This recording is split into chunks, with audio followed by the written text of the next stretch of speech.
This is Life in Color. I'm presenting this amazing series I put together. Hopefully you enjoy it. We went out, we talked to some people that have some tattoos. We found out the meaning behind them, where they got them, why they like them, and just sort of their different views about tattoos. I know I had a load of fun shooting this, and I hope you enjoy it as well. Hey guys, JT White back with you. Sitting here with Kaley. She came back. She's back today to talk about some tattoos. How are you today? Good, how are you? Doing all right. Good. All right, so let's get started. Right into it, man. How many do you have? 1, 2, 3, 4, 5, 7? Seven, 6. okay. 6. 7. 7. Okay. Are you sure? Final No, answer. but I think we'll go Final with 7 answer. for right Okay, now. all right, we'll go with 7. Okay. Literally, like 4 people that I've done this with, they're like, yeah, I don't know how many I have. Well, we should probably count those real quick. So. 3, 4, 6. 6. Okay. 6. All We're right. going to officially go with 6. We're gonna go with 6. All right.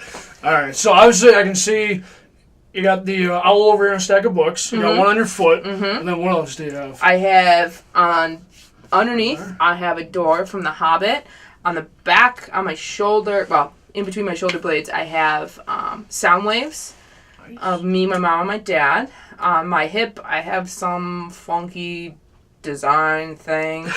And on my ankle, I have bleeding hearts. Okay. Any reason? I mean, just meanings behind them? My foot is the Tree of Life, the Celtic Tree of Life, and there's a peace sign in the roots. That was just something I've always kind of wanted. My mom has something very similar, which, for the record, she got after I got mine. She copied me. And my ankle is the bleeding heart flower, and it says, "The ones who love us never really leave us." And I got that for my great-grandmother. The one on my back is pretty self-explanatory. It's sound waves of me, my mom, and my dad saying I love you. I work in radio. Sound is important. Somewhat of an audiophile. And it's my parents and me, and it just makes sense. My arms are all... I'm starting a half sleeve, and it's all literary themed. Okay. So it's things from my favorite books. The owl is just kind of the centerpiece of it all, but everything else is going to be things from my books and favorite books that I like. Cool. So, The Hobbit, how long did that one take? Because that one looks like you got some detail in on that one. All in, it probably took about 4 hours. Okay. But 2.5 to 3 of that was just drawing it and getting it, the design okay. right. Okay. Once I sit down, my artist is pretty good. She can rock through some tattoos real fast. It's just, she doesn't ever design anything until you get there. So that you can kind of help her halfway through the process, whatever, and we can kind of guide each other in the direction that we want to go. I kind of like that, actually. That's a good way to go about it. I haven't really heard of too many artists that do that. Now, where did you get all these done?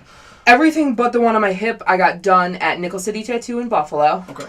Done by Liz, who is a family friend of mine, and I love Liz because I can walk in with like a vague idea. But my foot, for prime example, my foot, I had a very concrete idea of what I wanted, and she was like, you can't have all of that unless we move it to somewhere where it can be a lot bigger. And I was like, all right. So we started axing stuff out of what I wanted, and then I just kind of, from now on, I just kind of go in with like a vague idea of what I want, and I'm like, this is kind of what I want. Do something with it. And she's like, all right, and then she does, and I can trust her to just actually do whatever, and it always comes out great. So Very nice. Yeah, and so which one was your first one? my foot was my Your foot first. was the first one. Okay. Yep, top All of my right. foot. Okay, now, I do have to ask, because I just sort of need to know the answer to this. I've heard from a lot of different people that the foot is one of the worst places to get done. How was your experience? I have a high pain tolerance, just like in general, but for me, it's all about how bad you want something. Okay. And I wanted it. I wanted it a lot. So I'll sit through just about anything to make sure that I got what I wanted. I had a huge fear since I had told all my friends that I was going to get a tattoo, that I was going to go in, sit down, and she was going to start doing it, and I wasn't going to be able to handle it. And I'll just be like, okay, I can't do it anymore. And I would leave, and I would walk out without a tattoo. So the goal for that whole session was to get out with an actual tattoo. Didn't even matter what it was at that point. It just needed to be something. So you just kind of want to prove to your friends that you could do it. Well, not really, but at that point, yeah. That's not how the idea started, but by the time I got there, that's what it had morphed into. So with the sound waves on your back, how did that idea come about? I was doing a present for my grandparents for Christmas, and I had recorded my mom, my dad, and myself saying I love you. Okay. And I had put it through a bunch of different processes and got the waves, and then I threw them into like a different photo editing software. Okay. And I colored them all, and I laid them out cool, and I got it printed on a huge piece of glass for my grandparents for Christmas one year. And I really liked it, and I was like, well, I want one of these, but I didn't want to pay to have it printed on glass, so in some warped way, it made more sense to pay to have it put on my body forever. I like it, though, yeah. Now, what did your parents say when you showed them that?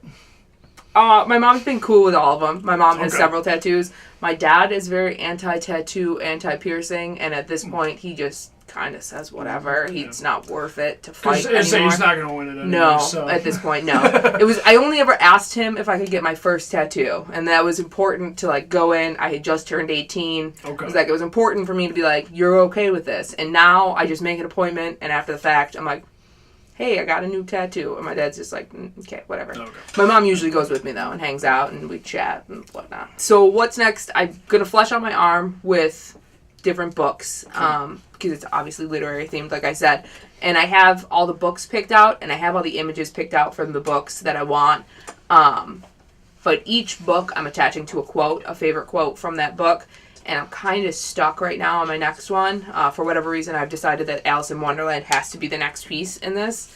Don't know why. There's no rhyme or reason. It doesn't make any sense. It just has to be next. It's probably because the movie's coming out. Yeah, sure. We'll go with that. We'll just go with that. But I'm stuck between 2 or 3 different quotes that I really like, and I can't quite figure out which one is going to be perfect. Once I finish that, I'll be able to just roll through the rest of it. So I think at this point I really just need to make an appointment to have Alice in Wonderland. That way I just have to make a decision, because if I have too long, I'll just keep bouncing back and forth. But other than that, there's a small novel that I could write about all the images that I want. Okay. I think after I finish my arm, I'm going to do something small, but I want to do a postmark from Buffalo, which is where I grew up. I like it. Now, with the Alice in Wonderland piece, I was just going to go on this shoulder. Yep. Or just this arm. Where would you put it? Because, I mean, like, the owl and everything sort of takes up a lot of, it does. Of real estate on your Everything arm, else is going to be smaller than what I have. okay. My major pieces are on. Alice in Wonderland is kind of going to go right about here. I'm going to do something from Winnie the Pooh and the Lorax. Something from Harry Potter. And I have a couple other ideas that I'll fill out the back of the arm. Now, are you going to go full sleeves or stay at half sleeves? Half sleeves, because I want to be able to cover it up if I have to, and I don't want to be relegated to wearing long sleeve dresses or something, whatever. Any advice that you would give to someone getting their first tattoo? Complete trust in your artist is super important. I think your experience is going to be different with different artists. Like the guy who did my hip, I woke up one day and my friends and I were like, let's go get a tattoo today. So we did, because that seemed like a logical idea. But I didn't know this guy. I had no experience with him. He was just kind of like, yeah, sit down, let's do this. And it wasn't like, I don't know, I didn't have any kind of relation with him. And I think that was the most difficult tattoo I ever sat through, because I wasn't with anybody. Like, nobody came with me. Well, they came with me, but they were also getting tattooed at the same time. And the guy wasn't like a super conversationalist, and it was just a tough situation, which made everything much more uncomfortable. So total trust in your artist, somebody that's going to chat with you, hang out with you, whatever. When I go for a tattoo, I always bring a water for after, a can of Arizona to drink while I'm getting it done, and I always bring blow pops, because I love, the sugar helps, I think. It helps keep your blood sugar like even, but I also, it's something good that you can like crunch into when you get to that one spot that's like, yeah. Makes you cringe. Yep. Yeah. So yeah, that's always my like go-to. I always buy a bag. I have several like half-empty bag of blow pops in my cupboard, because I keep buying a new bag every time I go get a tattoo. But blow pops, Arizona, water, taking a leave before you go. Yeah. Okay. Now, would you say eat before or while you? I usually eat. I don't know. It kind of depends. Eating's really not as important to me as making sure that I have like sugar while I'm there. So I've eaten before. I've eaten after. I'm also one of those lucky people that immediately, like as soon as I stand up after getting a tattoo done, I immediately start shaking. And I go into like a low level of shock for several hours. Okay. I'm not like shaking a lot. I'm shaking so much I probably shouldn't be driving myself anywhere. But like it's just a low level of shock for a couple hours until it all just kind of settles down.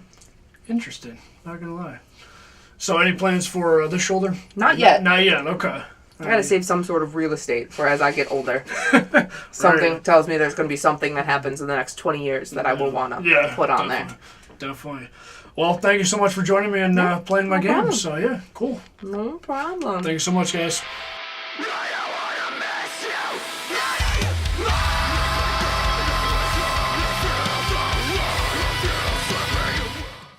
Soon and just kind of let it roll. That door just opened up by itself. That's creepy. Oh, sorry, never mind. There's someone there.